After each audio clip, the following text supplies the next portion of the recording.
Day 2. First love. Those who want to get rich fall into temptation and a trap and into many foolish and harmful desires that plunge people into ruin and destruction.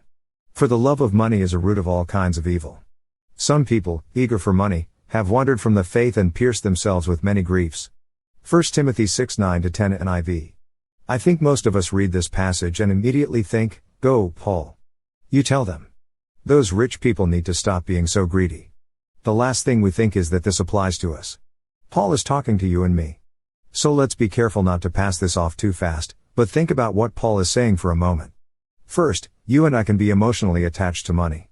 It is powerful enough to woo you into its grasp, into a trap it has laid for you, and lead you to things that Paul calls evil.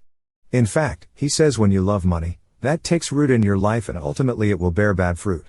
I think we can see evidence all around us.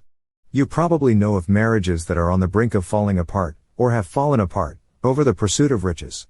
Or perhaps you or someone you know is in the merciless hold of consumer debt. Or maybe it's a loved one who's fallen into money's trap of materialism, with the result that their life is consumed by having the latest and greatest thing. Here is a hard truth. Money becomes a powerfully destructive force when you love it. That leads me to the second thing I think Paul wants us to understand. Money is dangerous. It is so powerful in its lure that it can actually cause you to wander from the faith. Does that mean losing your salvation? Nope. But what it does mean is that your faith walk takes second place or is pushed aside because of the priority money has taken in your life.